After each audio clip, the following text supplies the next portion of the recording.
Hai, halo. Waktunya kamu menyimak podcast Care and Support yang dipersembahkan oleh International Labour Organization dalam rangkaian International Day of Care and Support, dan ini menjadi series of podcast ILO dan KBR untuk mempromosikan pentingnya kerja layak dan ekonomi perawatan.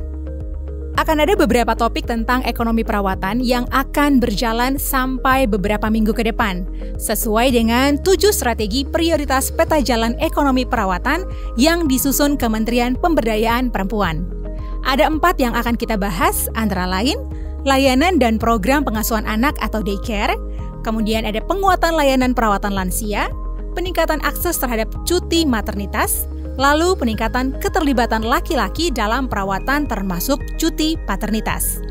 Pada episode kali ini, kita akan ngobrolin tentang tema peningkatan keterlibatan laki-laki termasuk cuti paternitas yang mendukung kesejahteraan ibu dan anak, kesetaraan gender, dan ketahanan keluarga bersama saya, Eva Tarigans.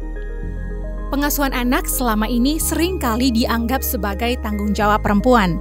Namun, pandangan ini semakin tertantang dengan munculnya konsep pengasuhan yang lebih inklusif.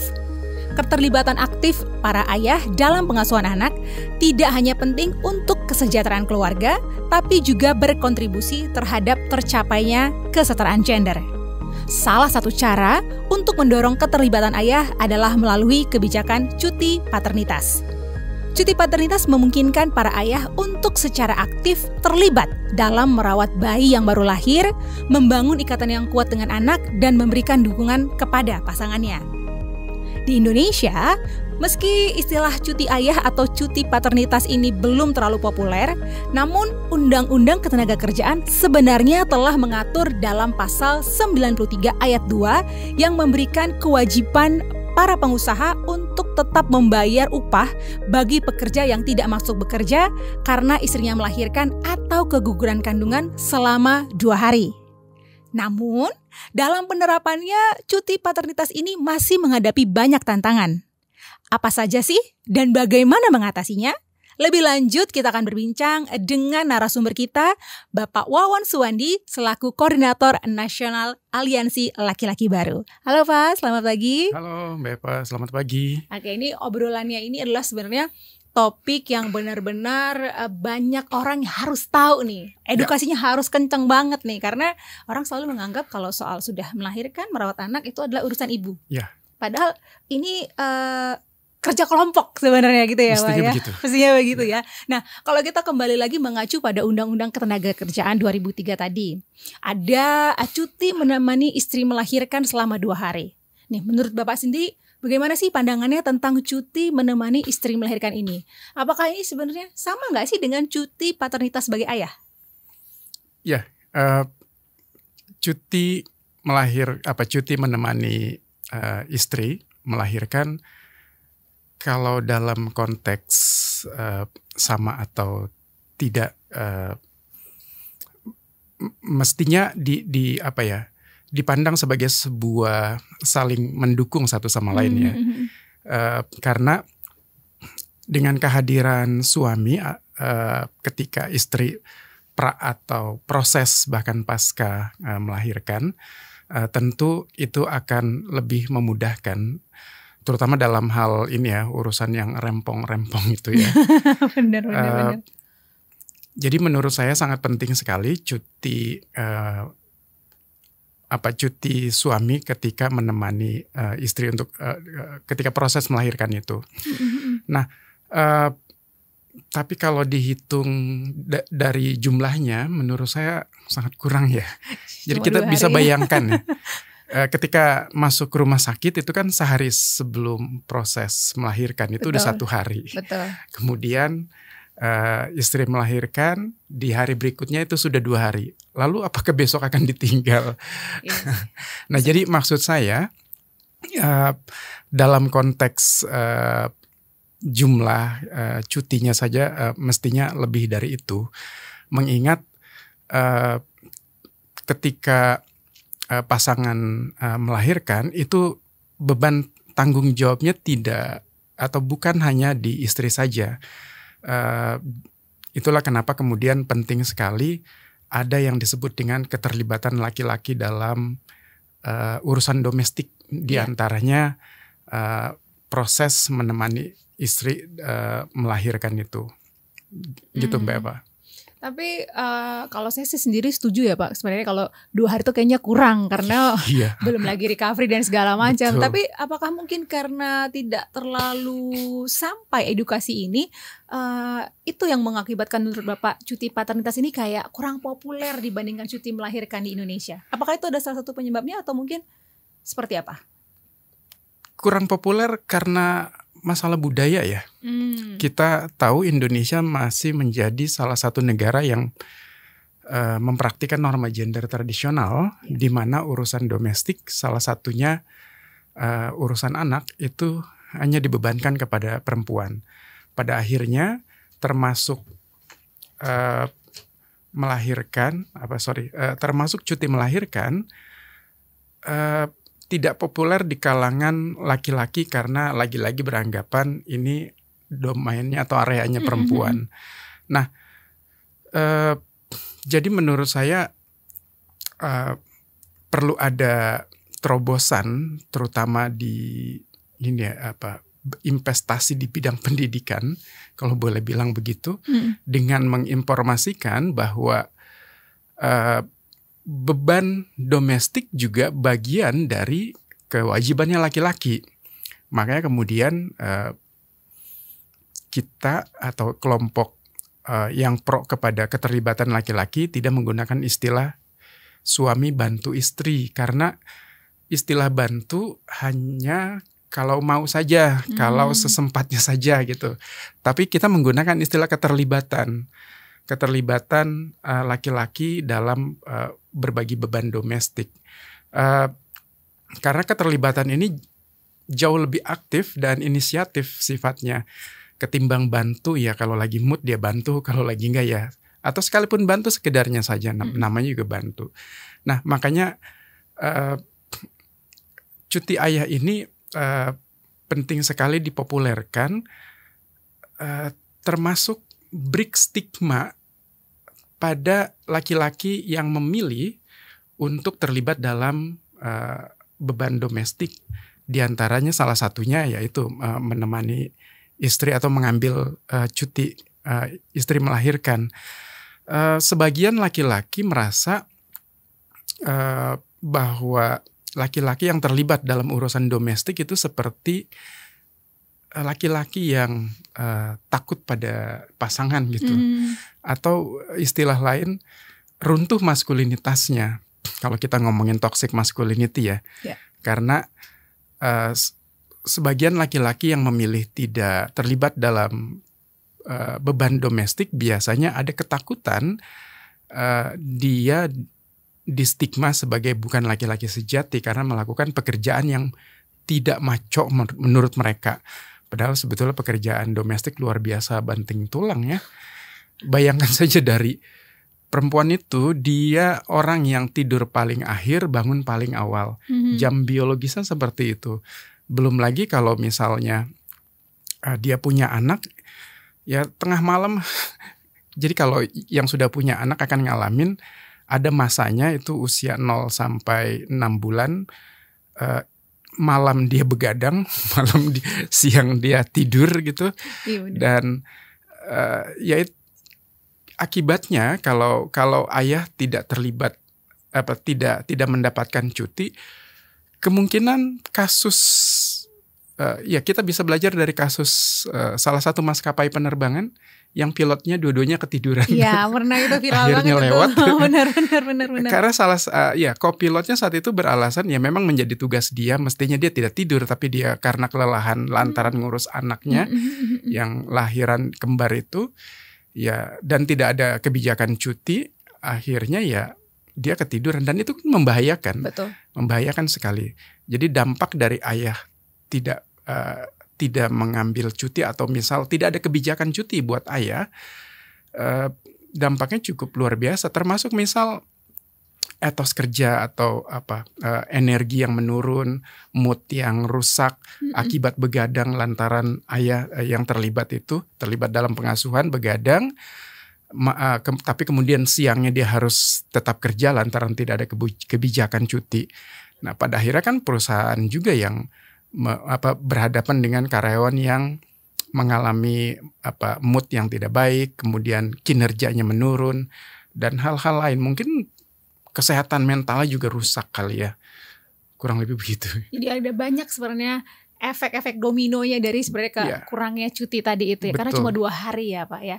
Tapi menurut Bapak sendiri apa sih sebenarnya kendala utama yang menghambat nih implementasi cuti paternitas yang lebih panjang di Indonesia? Soalnya kalau nggak salah nih ya Pak, kayak di negara-negara lain tuh kan kayaknya ada yang sampai berbulan, bahkan ada yang sebulan, ada yang 2 bulan, ada 3 bulan seperti itu. Nah ini kenapa bisa terhambat implementasinya? Apa mungkin karena regulasinya atau seperti apa? Bagaimana Pak? Yap. Kalaupun regulasinya menyediakan itu, misal kayak di Jepang itu kan lebih dari 540 sekian hari ya cuti ayah. Aduh lama banget itu 500 hari. Tapi banyak tidak diambil. Oke. Ya selain Jepang kemudian ada Korea Selatan, kemudian ada negara-negara Uni Eropa juga, Swedia dan Norwegia itu juga cukup lama. Tetapi umumnya ketika kebijakan itu ada kebijakan itu diterapkan, kalau kemudian kita kembalikan lagi kepada konteks Indonesia, itu ada beban di perusahaan ya. Perusahaan merasa terbebani dengan cuti itu.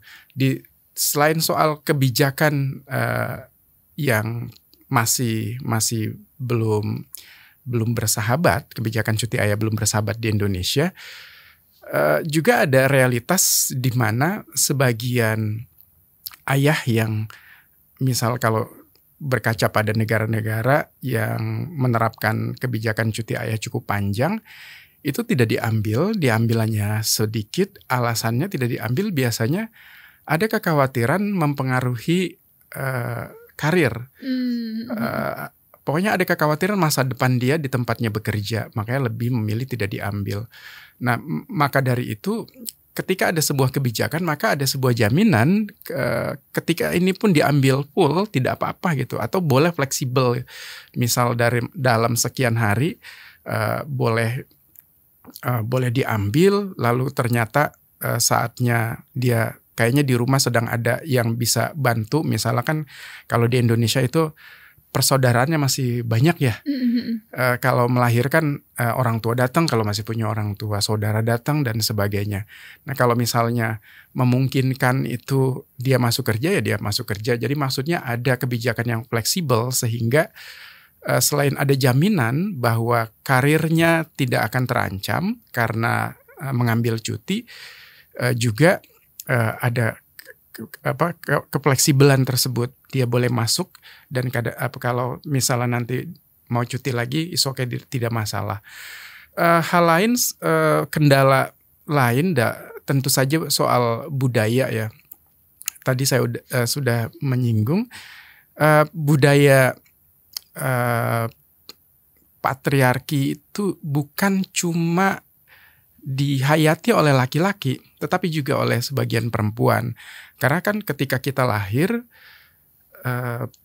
dari rahim ibu masuk ke dalam rahim sosial kan. Nah, rahim sosial ini kemudian struktur budaya yang sudah terbangun adalah budaya patriarki. Di situ laki-laki ataupun perempuan ataupun identitas gender lainnya itu sudah terpatri bahwa laki-laki ya bekerja, laki-laki tempatnya bukan di rumah gitu. Jadi masalahnya bukan cuma di kelompok laki-laki yang kemudian entah itu menggoda atau membuli temannya yang ikut cuti melahirkan, ya juga sebagian perempuan yang masih mempraktikkan norma gender patriarki, ya dia juga akan melakukan hal yang sama. Kenapa saya bilang begitu? Ya maksudnya kenapa perempuan juga masih menganut norma gender tradisional? Lagi-lagi kan laki-laki dan perempuan dan identitas gender lainnya juga mendapatkan asupan norma yang sama di Indonesia itu. Nah, hal lain selain soal budaya, tentu ada ini kali ya, ada saya ngelihatnya gini, penyalahgunaan. Jadi misalnya gini, salah satu teman yang mempraktikkan cuti ayah di perusahaannya, dia tuh ngecek atau istilah sidak ya. Dia memberikan cuti cukup panjang buat karyawannya yang istrinya melahirkan, tapi dia akan sidak. Apakah betul-betul digunakan sebagaimana mestinya atau dipakai buat mancing? Oh iya, sama aja. Atau dipakai buat sunmori, buat nongkrong sama teman-temannya. Nah, ya, jadi lagi-lagi soal selain soal budaya, juga soal penghayatan, terutama laki-laki, bahwa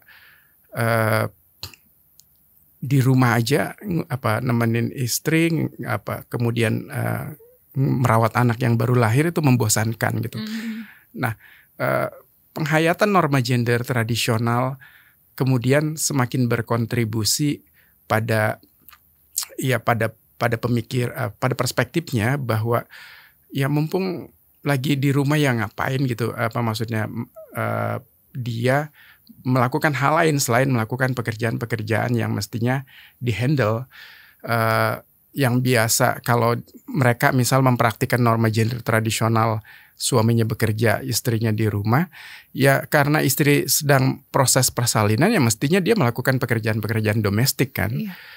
Mengingat istrinya saat itu ya dia baru melahirkan, jadi ya dia yang handle pekerjaan-pekerjaan rumah seperti membersihkan rumah, memasak, mencuci piring dan sebagainya. Sebagian laki-laki juga tidak tahan, saya dengar sendiri ya, tidak tahan dengan pekerjaan rumah, melakukan pekerjaan rumah. Pertama, kedua, tidak tahan merawat anak kecil. Ya bahkan yang saya dengar sendiri langsung, cuma 2 jam dia sudah tidak sanggup. Aduh, anak ini susah diatur, ya namanya juga anak kecil. Gitu. Ya, jadi ada beragam aspek yang menyebabkan kemudian laki-laki memilih menghindar mengambil cuti ayah dan terlibat dalam peran-peran domestik. Ya, ini lagi-lagi akibat sudah menormalisasi bahwa pekerjaan laki-laki adalah pekerjaan yang sifatnya periodik. Sifatnya periodik itu, kalau genteng bocor emang setiap hari enggak kan? Bayar listrik enggak setiap hari. Apalagi yang sifatnya periodik itu tidak membosankan. Berbeda dengan pekerjaan perempuan yang masih mempraktikkan norma gender, yang keluarganya masih mempraktikkan norma gender tradisional. Pekerjaannya itu saja, monoton, dan buat laki-laki yang sudah terbiasa dengan pekerjaan periodik itu ya pekerjaan domestik seperti siksaan dalam tanda petik, siksaan tersendiri. Kurang lebih begitu. Jadi sebenarnya ada banyak sekali stigma sosial yang melekat nih ya sama laki-laki yang mengambil cuti paternitas ini. Ada yang masih stigma sosialnya tadi di budaya patriarkinya, di rumahnya yang tidak terbiasa dengan urusan-urusan domestik, terus juga ketakutan terhadap jenjang karirnya. Ada banyak sekali alasan-alasan sebenarnya, sehingga banyak dari para ayah ini enggan memanfaatkan hak tersebut. Kira-kira kalau menurut Bapak nih secara personal, kira-kira bagaimana ya cara mengatasi stigma sosial ini? Kita bisa memulai berinvestasi dari keluarga. Ini kayak pengusaha ngomong investasi.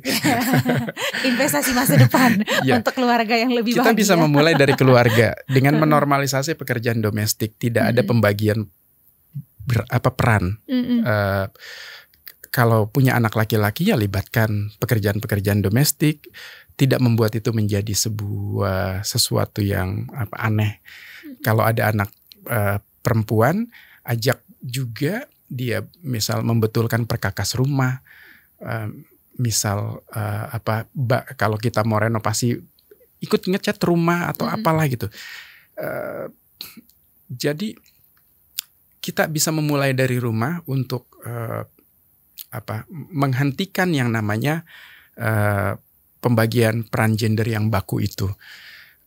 Kayak misal orang tua saya salah satu pihak yang mempraktikkan norma gender tradisional, tetapi ketika saya berkeluarga itu berhenti di saya saja. Saya tidak mempraktikkan itu. Anak saya ada laki-laki dan perempuan, ya dia mengerjakan hal yang sama, tidak dibeda-bedakan. Termasuk sekolah pun yang perempuan tidak mesti saya yang menentukan. Kan biasanya kalau anak perempuan sekolah dekat rumah aja gitu. Yang jauh-jauh nak tuh. Ayahnya yang nentuin gitu. Kuliahnya juga begitu, ayahnya yang nentuin. Kalau ayahnya dokter, anaknya jadi dokter. Terusnya. Nah, jadi maksud saya pertama keluarga, dan kedua tentu saja ada tadi saya sempat menyinggung kurikulum pendidikan ya. Kurikulum pendidikan. Kalau sekarang saya entah tidak lagi memeriksa buku-buku ESD, tapi saya belakangan baca dan sepertinya sudah tidak ditemukan ya, karena zamannya saya itu pelajarannya itu kan pelajaran bahasa Indonesia salah satunya. Ayah pergi ke kantor, ibu pergi ke pasar ya. Kakak laki-laki ya main layang-layang, Wati membantu ibu di dapur. Iya, betul.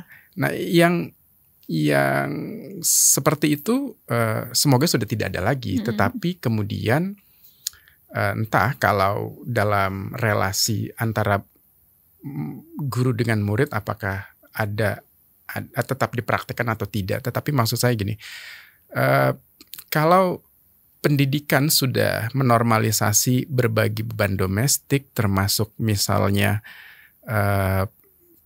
tidak lagi menganggap tabu perempuan ada di mengambil jurusan STEM itu, sains, teknologi, matematika. Tentu kedepannya kita akan menjadi bangsa yang tidak lagi mempersoalkan pembagian beban domestik. Sementara hal lainnya selain soal kurikulum tentu kebijakan pemerintah ya. Kalau kebijakan pemerintah misal harus juga memperhatikan solusi. Ketika misalnya di Undang-Undang Kesejahteraan Ibu dan Anak itu kan ada juga kan cuti cukup panjang buat ibunya sih. Buat ayah tetap saja sama dengan Undang-Undang Ketenaga Kerjaan jumlahnya. Setidaknya ada kebijakan yang dapat membantu perusahaan mempraktikkan cuti ayah. Misal apa yang bisa diberikan atau benefit apa yang bisa didapat oleh perusahaan ketika dia mempraktikkan apa yang menjadi kebijakan pemerintah. Misalkan di beberapa negara cuti ayah ditanggung atau cuti melahirkan ditanggung oleh negara. Nah sementara kita kan buat makan siang gratis saja mesti nyari kemana-mana nih ya. Ya setidaknya kalau tidak dalam bentuk uang, tidak dalam bentuk uang untuk insentif karyawan yang mengambil cuti melahirkan, ya mungkin ada keringanan pajak misalnya begitu ya buat perusahaan. Ini brainstorming saya aja, mungkin dari kalau pengusaha akan lebih ngerti lah arah apa yang paling dibutuhkan ketika perusahaan ingin mengaplikasikan kebijakan yang dibuat oleh pemerintah, apa yang perlu didukung oleh pemerintah untuk perusahaan-perusahaan. Kurang lebih begitu ya. Oke Pak, berarti tadi kalau insight dari Bapak tadi sebagai mungkin bisa juga ditangkap sama perusahaan-perusahaan untuk memformulasikan kebijakan paternitas yang ideal ya, dan juga pemangku-pemangku jabatan yang akan membuat regulasi tersebut ya. Tapi kalau kita boleh lihat dari sudut pandang ILO, ini ada referensinya juga dari konvensi ILO 183, cuti maternitas dan konvensi ILO 156 atau 156, pekerja dengan tanggung jawab keluarga itu ada A, keseimbangan jumlah hari antara cuti melahirkan dan cuti paternitas agar pembagian tugas mengasuh anak bisa dibagi secara seimbang. Dan salah satu lagi isinya itu di bagian B adalah cuti paternitas dan maternitas sebagai benefit dari asuransi sosial sehingga beban dibagi antara pekerja, perusahaan, dan pemerintah. Sehingga semua pekerja dapat menikmati cuti paternitas tanpa kehilangan gaji ataupun pendapatan. Ya, kurang lebih hampir seperti itu ya Pak, berarti ya. Jadi semuanya, semua aspek, semua pihak sama-sama bersinergi dan sama-sama diuntungkan dan menguntungkan ya. Betul. Kalau boleh dibilang seperti itu ya. Bahkan kalau misal ada perusahaan yang mengaplikasikan apa yang menjadi kebijakan pemerintah, ya sebaiknya dapat ini kali ya, kayak semacam reward gitu. Iya benar. Seperti misal saya pernah mengusulkan ketika ada perusahaan yang punya kebijakan pencegahan kekerasan seksual atau pencegahan kekerasan berbasis gender di tempat bekerja, sebaiknya dapat reward tersendiri supaya memantik perusahaan-perusahaan lain melakukan hal serupa. Sama seperti halnya dengan kebijakan cuti melahirkan untuk ayah, bagi perusahaan yang mengaplikasikan itu sebaiknya juga ada reward. Mengingat ini masih awal kan ya, sebagai afirmasi, siapa tahu ini kemudian membuat perusahaan-perusahaan lain juga mulai mengikuti jejak perusahaan yang sudah mempraktikkan kebijakan cuti ayah untuk menemani istrinya yang melahirkan, begitu. Selain afirmasi untuk memotivasi, betul, seperti itu ya Pak ya. Betul. Tapi saya yakin Bapak pasti sudah dengar nih progres dari Undang-Undang KIA untuk 1000 hari pertama kelahiran. Yep. Ya, ini bagaimana kira-kira pandangan Bapak tentang progres undang-undang tersebut dengan adanya penambahan nih kabarnya cuti paternitas 3 hari jika anak dan istri dalam kondisi khusus, karena kan ada memang ya kita tidak juga mau tapi pada kenyataan kita lahir ada kondisi-kondisi khusus. Apakah menurut Bapak ini cukup memberikan kesempatan bagi laki-laki atau ayah suami untuk berbagi peran pengasuhan? Yap. Kalau progres masih sedikit sih ya jumlah harinya itu. Masih tetap sedikit ya? Iya, karena kan itu untuk situasi khusus kan ya, entah ada apa, terutama kalau istrinya melahirkan melalui operasi atau sesar itu kan tidak bisa cepat, dia membutuhkan beberapa hari. Jadi kalau misal hanya penambahan 3 hari juga itu cukup kurang, tetapi setidaknya itu sebagai upaya atau inisiatif yang cukup baik untuk memperpanjang masa cuti. Saya sih berharap bisa lebih dari itu. Kalau tidak salah sih di kebijakan tersebut di Undang-Undang KIA itu, atau sesuai dengan kesepakatan, mungkin merujuk pada kesepakatan karyawan dengan perusahaan kali ya, tambahan waktunya. Dan ya saya berharap perusahaan mendukung kalau misalnya ada tambahan bagi karyawannya. Mengingat karyawan itu kan mestinya dianggap sebagai sebuah aset berharga bagi perusahaan, bukan pihak yang dieksploitasi. Dengan menggunakan perspektif bahwa karyawan adalah aset, maka tentu perlakuan manajemen kepada karyawan tentu akan lebih bermartabat dan lebih menghargai. Gitu Mbak Eva. Walaupun tetap kurang, kalau menurut Bapak sebenarnya idealnya berapa hari sih Pak? Nanti sedih marahin orang perusahaan ya. Ya tetapi ini kan mewakili para ayah. Iya. Ya, ini mewakili para ayah, idealnya berapa hari sih sebenarnya Pak? Kalau idealnya berapa hari, ya bisa sebulan kelamaan ya. Setidaknya 10 hari minimal ya. 10 hari itu setidaknya ya sudah bisa memastikan. Tapi 10 hari itu cuma perspektif saya ya, karena ini secara personal ya, secara personal ya. Pengalaman saya begitu, karena ketika anak saya lahir itu melalui proses sesar, sehingga tidak bisa kan cuma 3 hari di rumah sakit aja, kalau nggak salah 4 atau 5 hari ya, karena kondisi anak yang mesti masuk ke ruang inkubasi gitu, karena berat badannya kurang, sehingga menjadi lebih lama. Seandainya saat itu saya hanya punya cuti 2 atau 3 hari, ya saya rasa kurang. Apalagi kondisi istri dalam situasi habis operasi, tentu dia tidak bisa warawiri untuk ke administrasi selama di rumah sakit. Situasinya begini, kalau seperti yang saya bilang tadi, di beberapa keluarga mungkin ada keluarga lain seperti orang tua atau saudara yang bisa membantu. Tetapi ada juga sebagian, terutama mereka yang merantau ya, Betul. yang tidak punya keluarga. Itu ya kemungkinan dia akan cuma ditemani dengan suaminya, akan repot sekali bila tidak ada kebijakan cuti yang disesuaikan dengan kebutuhan. Setidaknya kondisi darurat yang di rumah sakit itulah ya. Berarti dengan curahan isi hati seorang ayah ini kira-kira bisa mendorong para pemangku kebijakan pemerintah ini ya Pak ya, bisa memberikan solusi-solusinya gitu. Tapi kalau menurut Bapak nih, peran pemerintah dalam mendorong perusahaan-perusahaan untuk memberikan fasilitas cuti paternitas ini, yang mendorong laki-laki mengambil peran dalam pengasuhan bagi karyawan laki-laki, seperti apa ya Pak? Apakah perlu ada pelatihan-pelatihan inovatif untuk para karyawan laki-laki dalam program pengasuhan atau kampanye inovatif lainnya, atau seperti apa? Yap, itu kan skill ya,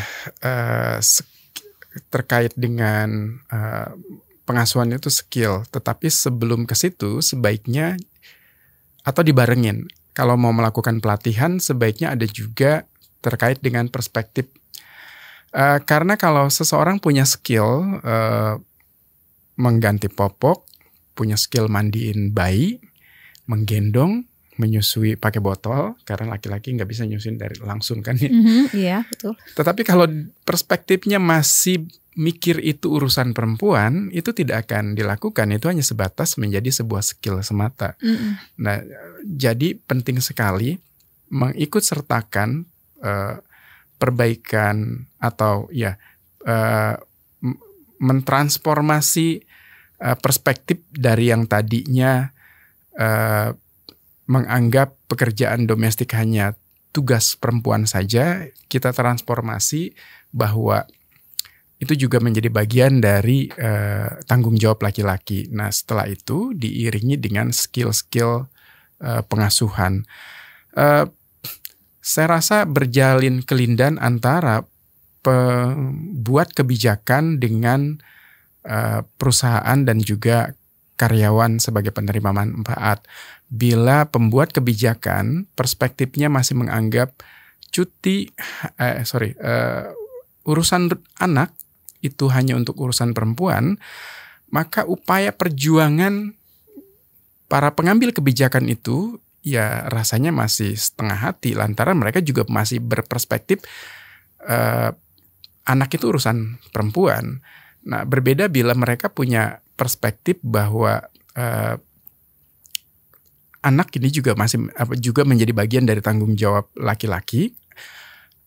Dengan demikian, maka dia akan berupaya sekeras mungkin memperjuangkan supaya ada kebijakan yang mendukung itu, dan kebijakannya bukan cuma sebatas kebijakan yang dilempar ke publik, dibuat undang-undang, tapi kemudian pelaksana kebijakannya dalam hal ini misalnya perusahaan bingung, tidak ada solusi yang yang jelas mestinya bagaimana. Nah, jadi maksud saya, kalau pemangku kebijakannya memiliki perspektif yang baik tentang pembagian peran yang adil, tentu dia akan memperjuangkan kebijakan itu semaksimal mungkin, disertai dengan turunan peraturan yang memudahkan untuk diaplikasikan di perusahaan. Begitu juga dengan perusahaan dan juga karyawan sebagai penerima manfaat. Tentu kalau mereka memiliki perspektif yang sama bahwa anak juga menjadi bagian tanggung jawab dia, keterlibatan ayah dalam pengasuhan itu bukan sesuatu yang tabu, tetapi sesuatu yang normal bahkan mestinya dilakukan oleh semua ayah, khususnya karyawan, dia bukan saja menolak untuk mengambil cuti ayah, tetapi justru dia akan ikut demo malah kalau tidak ada kebijakan itu. Jadi ya itu tadi, kalau misalnya dari pemangku kebijakan, lalu pihak perusahaan dan karyawan memiliki perspektif yang sama tentang pentingnya keterlibatan ayah dalam pengasuhan, maka cuti ayah untuk menemani istri melahirkan itu bukan sesuatu yang tabu, bahkan itu sebuah kebutuhan. Iya, begitu. Betul. Dan benar-benar dengan adanya yang seperti Bapak bilang ini, pendapat orang itu bisa tereduksi yang selalu pemikirannya kurang maskulin lah. Kalau misalnya harus ngerawat anak lah segala macam gitu ya. Padahal sebenarnya ada banyak sekali manfaat yang bisa kita dapatkan dengan saling bekerja sama ini, ayah dan ibu, suami dan istri, ya kan Pak? Ya. Tapi kalau menurut Bapak sendiri nih, sebagai seorang ayah juga, sebagai koordinator nasional aliansi laki-laki baru nih, apa sih manfaat praktis bagi pasangan atau keluarga yang bekerja dalam dampak yang jangka panjang nih ya, kita lihat dalam long term, dari implementasi cuti paternitas yang lebih panjang terhadap kesetaraan gender di Indonesia? Yap, tentu saja dari konteks keluarga, kesehatan mental yang terjaga ya. Jadi bisa bayangkan bila beban domestik hanya dibebankan kepada perempuan, maka perempuan yang akan mengalami persoalan kesehatan mental. Dia akan mengalami burnout sendiri, bahkan mungkin stres dan depresi kali ya. Dan berakibat pada istilah baby blues itu. Iya, betul. Karena baby blues itu kan bukan sesuatu yang datang tiba-tiba tanpa sebab, ada hal yang melatari di belakangnya. Nah, tentu saja selain soal terjaganya kesehatan mental, tentu soal keharmonisan ya, menjaga kehangatan dalam rumah tangga karena semua pihak itu terlibat, tidak merasa terbebani oleh satu pihak saja sebuah pekerjaan. Nah, untuk anak sendiri tentu keterlibatan ayah dalam pengasuhan ini punya dampak tersendiri ya, sudah cukup banyak penelitiannya, dampak positif bagi ayah yang terlibat dalam pengasuhan. Hal lain, dampak positif dari cuti ayah untuk menemani pasangannya melahirkan, ayah setidaknya menjadi tahu apa yang dibutuhkan oleh pasangannya dan pada anak-anaknya ya. Misalnya bagi ayah yang tidak terlibat dalam pengasuhan, dia tidak tahu anaknya sakit apa, dia tidak tahu anaknya alergi apa, dia tidak tahu bagaimana mengatasi anak yang mengalami mood naik turun atau swing mood itu,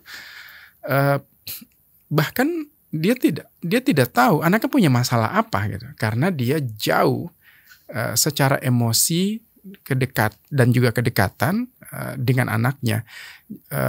Jadi menurut saya erat sekali kaitannya cuti ayah ini pada akhirnya akan membuat ayah terlibat dalam pengasuhan dan banyak sekali dampak-dampak positifnya. Di antara tadi yang saya bilang, menghindari ayah tidak tahu apa-apa pada situasi anaknya. Termasuk misal selama ini kan beban kognitif itu cuma perempuan tuh. Kapan saatnya si kecil vaksinasi? Bagaimana cara mendiamkan anak, atau hal-hal yang tidak dipikirkan oleh laki-laki pada umumnya, itu perempuan melakukan itu gitu. Beban kognitif itu sejauh ini hanya karena pembagian peran domestik yang tidak adil itu ya selama ini diberikan kepada perempuan kan. Sehingga kalau ayah tidak terlibat dalam pengasuhan dan peran-peran domestik, yang saya khawatirkan akan kesulitan membangun sensitivitas. Bonding juga ya. Iya, selain bonding juga sensitivitas, sensitivitas pada kondisi pasangannya, sensitivitas pada anak-anaknya, termasuk sensitivitas dengan teman-teman yang perempuan. Misal begini, kalau di tempat kerja itu kan ada teman perempuan datang bulan. Kalau dia tidak punya sensitivitas, dia akan menganggap itu sebagai sebuah kelemahan. Lihat, perempuan tuh kalau di tempat kerja pasti aja ambil cuti haid. Itu membuktikan perempuan itu lemah. Nah, itu perspektif yang tidak punya sensitivitas akibat empati yang tidak terasah. Berbeda dengan perempuan yang memang pekerjaannya itu adalah pekerjaan yang penuh empati. Misal kita tidak tahu anak yang belum bisa ngomong ini butuh apa. Tetapi seorang ibu itu tahu karena dia menggunakan empati. Anak ini nangis karena apa? Atau setidaknya dicek, lihat popoknya basahkah, atau apakah dia haus, dia lapar, atau tidak nyaman, butuh digendong. Itu kan empati. Nah, perempuan akhirnya kemudian memiliki itu dan dia jauh lebih sensitif. Makanya kemudian, ini kalau boleh sedikit melebar, konflik antar wilayah itu terjadi, peperangan biasanya karena ketika memutuskan mau perang dengan kampung sebelah itu hanya melibatkan laki-laki. Kenapa? Karena laki-laki, terutama yang terjebak dengan toxic masculinity, dia sudah kangen sekali tuh nenteng parang. Apalagi sambil dipoto. Aduh. Itu keren banget kelihatannya kan. Apalagi bisa mukul orang dan membunuh orang, itu kepuasan tersendiri dari sebuah toxic masculinity. Berbeda kalau ditanya perempuan, boleh apakah kita perang dengan kampung sebelah? Yang ada di pikiran perempuan, empatinya tuh bermain. Kalau terjadi perang, mereka harus ngungsi. Ada yang bawa bayi, ada orang tua yang sakit, ada yang sedang hamil, ada yang mau melahirkan, macam-macam. Iya. Itulah pentingnya sekali belajar empati itu kepada perempuan. Makanya perusahaan juga penting sekali kemudian ketika membuat sebuah kebijakan cuti melahirkan, kalau misal ada rapat gitu, selain melibatkan laki-laki juga melibatkan perempuan gitu. Jangan sampai kemudian yang hadir dalam rapat tersebut hanya laki-laki yang pakai perspektif ngapain sih cuti di rumah juga kita bengong cuma nonton TV, kebosen lama-lama. Ya, berbeda kalau misalnya yang hadir di rapat itu ada perempuan, dia punya segudang pengalaman yang bisa menjadi pengetahuan tersendiri buat referensi pengambil kebijakan. Gitu Mbak Eva. Ada banyak sekali ternyata manfaatnya ya. Seluas itu ternyata manfaatnya. Tapi kalau kita kembali lagi ke cuti paternitas ya Pak, itu kira-kira menurut Bapak cuti paternitas ini dapat berkontribusi terhadap peningkatan produktivitas pekerja laki-laki dalam jangka panjang nggak Pak? Gimana menurut Bapak? Kalau dari aspek psikologi soal ini ya, soal dia merasa puas bisa menemani pasangannya dan bisa menyaksikan anaknya lahir, secara psikologis itu kan punya kepuasan tersendiri. Pekerja yang secara psikologis tidak punya masalah, dia memiliki etos kerja yang jauh lebih baik ketimbang pekerja yang memiliki punya masalah secara psikologis. Misal akibat dia tidak diperbolehkan ambil cuti karena istrinya mau melahirkan, ada kemarahan tersendiri kan. Kemarahan tersendiri pada akhirnya ya berimbas pada sudah tidak lagi mood kerja, sudah tidak lagi mencintai tempat pekerjaannya, berimbas pada kinerjanya. Entahlah, kalau saya misal melihat laporan di Inggris itu ada peningkatan 1% dari cuti ayah yang menemani istrinya melahirkan. Kalau kita baca laporan itu bisa dilihat di website juga banyak ya. Ada peningkatan dan menguntungkan negara sampai 1%.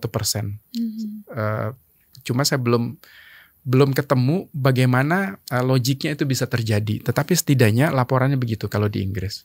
Oke. Gitu. Tapi kalau kita lihat ada ya, walaupun 1% itu tetap sesuatu yang luar biasa gitu ya Pak. Nah, kalau di Indonesia sendiri mungkin menurut versi Bapak nih, apa sih indikator keberhasilan dalam mengukur dampak dari kebijakan cuti paternitas? Keberhasilannya, indikator keberhasilan kebijakan. Setidaknya yang cuma 2 hari dan boleh nambah 2 hari lagi bila ada situasi khusus, ketika itu dipraktikkan itu bisa dengan aman. Maksudnya dengan aman ketika ada karyawan yang mengambil kebijakan itu, dia tidak punya masalah dengan perusahaannya gitu. Misal tidak punya masalah, tidak terjegal karirnya karena mengambil cuti, dan kemudian perusahaan juga berkomitmen membayar gaji secara penuh sebagaimana kebijakannya. Kayaknya ini mesti dilihat secara periodik ya. Sejauh mana implementasi itu bisa dilakukan. Tetapi setidaknya kalau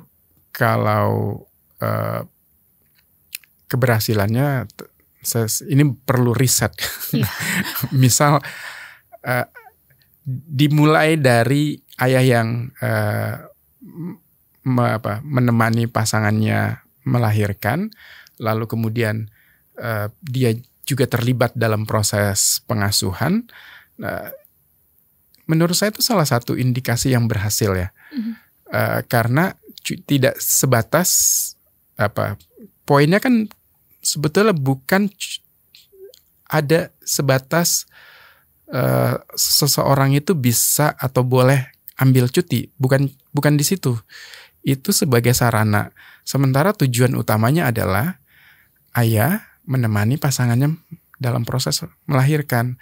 Nah, ketika itu benar-benar dilakukan, itu indikasi keberhasilannya ada di situ.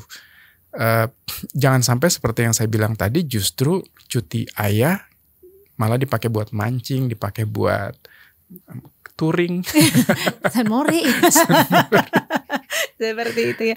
Berarti sebenarnya untuk indikator keberhasilan ini harus memang ayah hadir.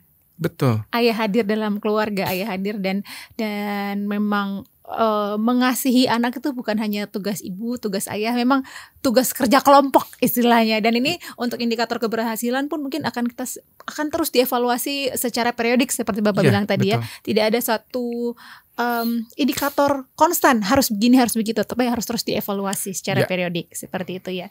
Duh, ini obrolannya benar-benar daging semua ini, banyak sekali insight yang saya terima walaupun saya ibu ya sebagai perempuan, tapi ini memberikan insight juga dan mudah-mudahan juga memberikan banyak sekali edukasi untuk para pria, para ayah di luar sana bahwa ayah, ayo hadir yuk ayah, ayah bisa yuk. Nah sebelum kita karena durasi kita juga ini ya Pak, sebelum kita mengakhiri obrolan kita ini mungkin boleh memberikan closing statement atau kesimpulan dari obrolan kita seputaran cuti paternitas ini. Silakan Pak. Iya, sebaiknya kita ambil kesempatan mumpung ada kebijakan walaupun masih kurang, tetapi setidaknya maksimalkan itu. Maksimalkan kebijakan cuti ayah menemani pasangan melahirkan. Itu pertama. Kedua,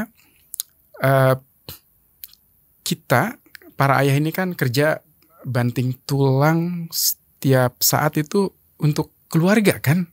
Nah jadi gunakan perspektif bahwa ketika kita mengambil cuti ya ini untuk keluarga. Jadi tidak ada tuh yang namanya mengambil kesempatan dalam kesempitan, memanfaatkan cuti untuk hal-hal di luar yang semestinya.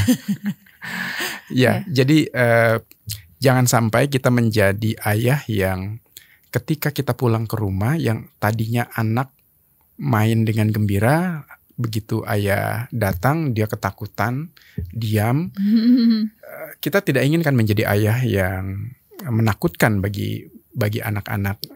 Kita ingin menjadi ayah yang dicintai, bukan ditakuti. Dengan demikian, maka penting sekali ayah juga terlibat dalam pengasuhan, dan itu dimulai dari ambillah cuti melahirkan untuk menemani pasangan. Begitu Mbak Eva.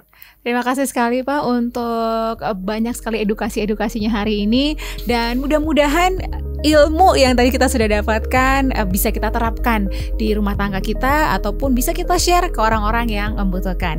Baiklah, itu tadi obrolan saya bersama Bapak Wawan Suwandi. Beliau adalah Koordinator Nasional Aliansi Laki-Laki Baru terkait peningkatan keterlibatan laki-laki termasuk cuti paternitas yang mendukung kesejahteraan ibu dan anak, kesetaraan gender, dan ketahanan keluarga.